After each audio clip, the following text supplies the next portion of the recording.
Let's try this out. It looks beautiful.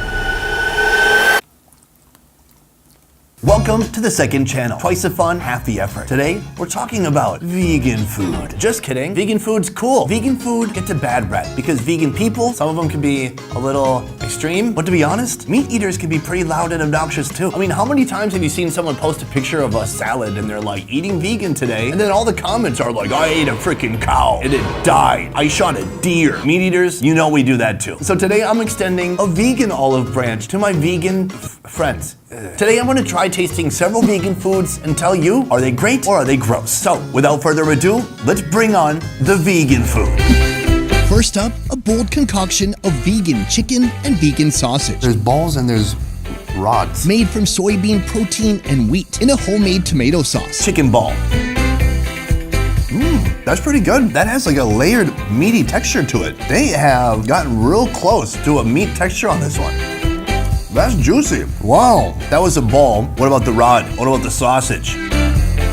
Not so much. I don't know what it is, but whatever like weird puree they make that sausage out of, it just doesn't have any bite to it. It's like just a soggy log. The chicken balls, layered, juicy. It has a nice bite to it. The sausage, just something missing there. Chicken balls, you get a thumbs up even though you don't contain any real chicken testicles. Vegan sausage, sorry, thumbs down. Next is a non-dairy, cashew-filled alternative to your favorite artisanal cheese. This is fantastic. Fermented and aged for 3 weeks with black pepper. It smells aged. Cheese is addictive. It's so addictive that people have a chemical reaction in their brain when they eat it. It's similar to doing cocaine. I mean, not like, I wouldn't know about that though. But here, can they still satisfy that same cheese craving? Sorry, this one's stuffed, this one's open. It does smell slightly cheesy. Let's try it out.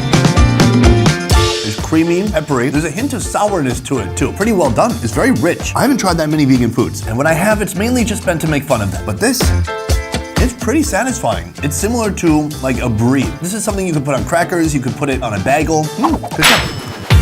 Breakfast is served, and it's vegan coconut milk yogurt with granola and fresh fruit. How are you gonna make yogurt without milk? What if you just got a cow and you're really nice to it and you didn't kill it? You just milked it sometimes and you milked it in a really nice way. You like cleaned its udder, you doused it with Vaseline. If I was a vegan, I would be the type of vegan who bought my own cow and was very nice to it. And they go, oh my God, you drink milk, but you're vegan. I go, oh no, see, look, it's playing Nintendo. Let's try this out. It looks beautiful. The granola is fantastic. Granola is already vegan. The fruit is fantastic, also already vegan. Let's dig down to this part that we're calling yogurt. So this yogurt is made out of coconut milk. I love coconut milk. That's honestly pretty satisfying. I'm impressed. It's missing a little bit of the tanginess that you would get from yogurt because of the bacteria. If you just gave this to me and I was super hungry after running a marathon, I mean, a 5K, a 1K fun run, for sure, I don't think I'd notice. That's good. I wasn't expecting it. Vegans, you gotta stop making hamburgers. But this stuff, this is good. Vegan food number 5. This is a banh bao. Usually, at least in Vietnam, they're filled with quail eggs, they're filled with pork sausage. This is the vegan take on a steamed bun, a soft, sweet bun with spiced up mushrooms in the center. It's a little bit dry, overall satisfying. To me, this tastes like a Korean japchae. I think they have wood ear mushroom in here. I think they have carrots in here. The bread is perfect, like you would expect from a steamed bun. Light, airy, steamy, soft. I guess where the insides lack a little bit is like some animal fat pouring out. That is the hardest part of recreating a meat. So no, it doesn't really compare to meat, but overall, thumbs up. Food number 6, baby back ribs.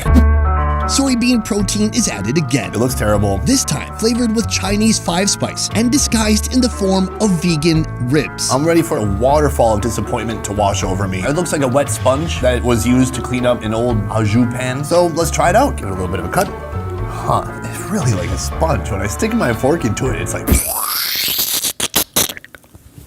Got that? But hey, looks don't mean everything. Obviously, I'm very attractive, but it turns out, personality. This is very unattractive, but it might taste great.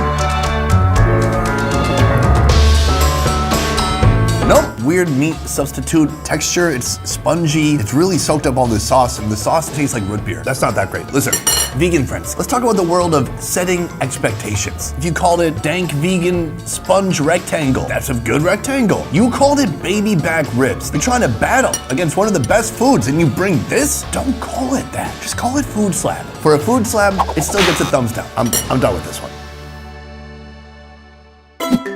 This next item makes me wonder if I could be a real vegan. Visually, very appealing. A vegan cashew nut coconut brownie. God, what would they make this out of? I'm guessing tons of sugar, coconut oil, maybe some nuts, stuff like that. Desserts ordinarily really need dairy, but let's see. It's very rich, sweet, buttery, oily, a ton of coconut flavor, and a ton of chocolate. That's pretty good. I really like it. It's sweet, it's delicious, and you don't feel like anything is missing. That's the most important thing. The tough thing with vegan food is people think that eating vegan is a weight loss diet. Guess what? It ain't. Any diet where you eat too many calories is gonna make you gain weight. And something like this has a crap load of calories. It is so rich and roided up on coconut oil and sugar. So even though it's vegan, doesn't necessarily mean it's healthy. But does it taste good? Absolutely. Thumbs up. Next up, kombucha. This is a vinegary and naturally effervescent tea that's been fermented for a whole 30 days. There you go. Kombucha's become very trendy lately. It is, it's a tea. All right, let's try it out. You know what I like about fermented things is they can get you drunk sometimes. Ooh, look at that nice color. It's fizzy. It is a liquid. I'm gonna put it in my mouth.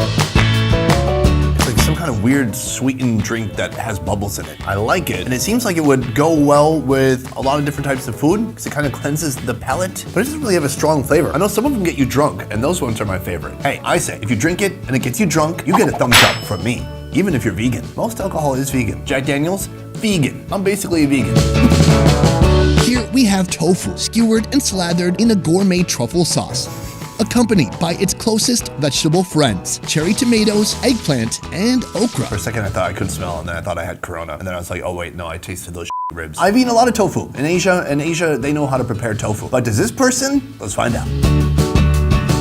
Listen, they did their best. That's all that matters. Tofu is good, and you have to prepare it in a way that makes it good. And that is kind of the part they missed here. These cubes look good, but they're too fat. So the outside is a little bit crispy, and it has some kind of bite to it, and then the inside is just all silky, which is fine, but it just has no flavor. There's a little bit of truffle, just from some dripped on truffle oil, I guess. And then at the end, you're like, what is that, like Szechuan pepper or something? It's like burning my throat. It's confused, it's confusing. I like tofu, but I don't like this tofu. Big thumbs down. Vegan food number 10, right here we have a local Vietnamese treat. They reinvented bun cat, a traditional Vietnamese mini savory pancake, and they made it 100% vegan with spicy mushrooms on top. This is really one of my favorite foods in Vietnam. Ordinarily, they would put on a shrimp or they'd put on a little bit of a squid. Instead of putting interesting, fun seafood on here, they put a bean, a piece of carrot. The most interesting part to me is you're supposed to dip this in fish sauce. Turns out fish sauce is made out of fish, and they're alive and they have feelings, as we learned from Seaspiracy. But this is a vegan fish sauce? It still smells pretty fish saucy. Hey, let's give it a little bit of a dip. The sauce is really interesting. They got everything but like the umami flavor from the fish sauce. It's got chilies, it's sweet, it's not quite fish sauce, and that's really what makes the dish. The bun cut itself is supposed to be super crispy, but here it's pretty soggy. Probably not their fault. When did we get this last night? I want to give them the benefit of the doubt, but listen, I'm gonna review the food as it is now. I bet if you got this fresh and it was crispy, it'd be pretty good. Right now, it's pretty soggy. I'm not feeling beans. Beans doesn't go really with this awesome crunchy texture that it should have. I give this dish a regretful thumbs down. Sorry guys, it's my fault. It's not you, it's me. Vegan food number 11, a falafel wrap. Fava beans and chickpeas are the main culprits for this next dish. Falafel, wrapped in a thin bread with vegetables, hummus, and a spicy sauce. It is not my favorite Middle Eastern food because they make a batter, they put it in a disc like this, and they fry the heck out of it. And the flavor to me is not that dynamic or interesting. Let's try it out. It's just kind of dry. Let's bring that kombucha back. On one hand, I'm eating a food that I don't like very much. On the other hand, I'm getting a crap load of calories while I do it. I don't mind gaining weight on ice cream. It's something I'll eat once in a while if it's fresh and steamy and hot, but otherwise, I'm sorry guys, falafel. It is like a cultural food, a vegan food, but I'm not a big fan. Thumbs down. Number 12. Think mozzarella cheese, but make it dairy-free, lactose-free, 100% plant-based, and biggity boom, this is cashew mozzarella cheese. Vegan mozzarella. Now, again, there might be a problem here with expectations. Now I'm gonna be thinking of mozzarella while I eat this, and I don't know if that's gonna be satisfying. Get a little scoop of it. It's kind of more like a paste than a cheese, but let's try it out. Interesting, creamy texture. It doesn't really have the body that a mozzarella has, but it does have mozzarella essence. It's rubbed shoulders with mozzarella before. It's not Backstreet Boys, but it's Nick Carter. Do you know Nick Carter? Anybody? Don't put mozzarella on there. I'm comparing it against mozzarella. If you just called it nut sludge, which is what it is, then you go, oh, it's a pretty good nut sludge. Oh, it tastes vaguely like mozzarella. Also, not a health food. This is probably, I don't know, 1,000 calories. I mean, it is rich. I've always wondered about these nut cheeses for so long. It's my first time trying one. I would say overall, I think it's fun. I think it's satisfying. Stop calling it cheese. I like it. Thumbs up. Good work, guys. Vegan food number 13. I want to die because I'm getting full. Fish are friends, not food, right? But here, they've attempted to make vegan fish tacos. How do you make a fish taco without any fish? I think they have some kind of a fried paste that might taste fishy. The tortilla smells really delicious. There's nothing to do but just kind of give it a try and take a bite. Let's go. I think the tortilla is a good quality tortilla. It tastes good, it tastes fresh, the vegetables are good. The meat is doing its best. It's trying to be fish, can't quite pull it off. I just had the most evil idea. I'm gonna open a vegan place with like fish tacos, but I'm just gonna use fish. And they're gonna be like, holy shit, how do you do this? And I'll be like, yeah, I don't know. I just have a recipe from my grandpa. Let's try just this supposed fish part. I don't know what that is. There's nothing fishy about it. It's a fried something or like a pasty something. They did their best. Fish tacos get a riveting thumbs down. Not into it. Right here, we have food number 15. The holiest of all foods, the pizza. This vegan pizza contains no cheese, butter, meat, or flavor. Instead, it's topped with fresh herbs and cashew nut mozzarella. They f***ed up. What's going on here? Is it pizza? Sure. I'm still gonna give it a shot, but I have never seen a pizza I've wanted to eat less than this one right here. It is covered with a salad. First of all, go f*** yourself. Second of all, most of the pizza doesn't have anything on it. Once you remove all these just random herbs and it exposes that most of the pizza is empty. You can't do tomato sauce? It's vegan. There's some yellow crap on here. What is that, turmeric? And then they put, I don't know, it looks like a steamed spinach or something. And then a little dollop of that fake mozzarella. Almonds. Everyone likes to order pepperoni and almonds. You can f with a lot of things, but you don't f with pizza. Try it out.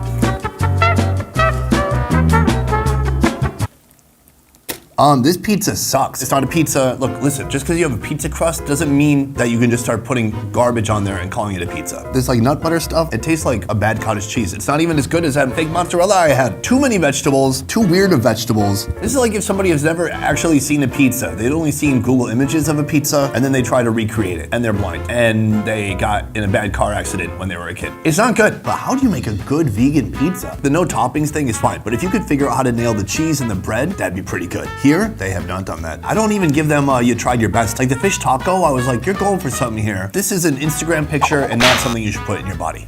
Case closed. To conclude, yes, some vegan people can be annoying, but a lot of meat eaters are really annoying too. How about everyone just lets everybody eat whatever the hell they want? Can we all agree on that? Now vegans, I'm gonna tell you what to do. When it comes to vegan food, there is a lot better stuff out there than I thought, but I think the one big thing vegan culinary creators need to watch out for is the bar they set when they name a food. Don't call something baby back ribs and then deliver a mediocre slab of food. If I had a vegan store, I would call it the mediocre vegan. I would set expectations so low. I would call all my cheese like crappy cheese, you're not gonna like this. And then people will be like, man, I go to the mediocre vegan. They're really hard on themselves, but the food's pretty good. As soon as you come out swinging with the baby back ribs and the mozzarella, that's when you set up meat eaters like me for disappointment. Be careful. Guys, that is it for this one. Thank you so much for watching. I will see you next time. A peace. Does it look like I'm going down? Bye, guys.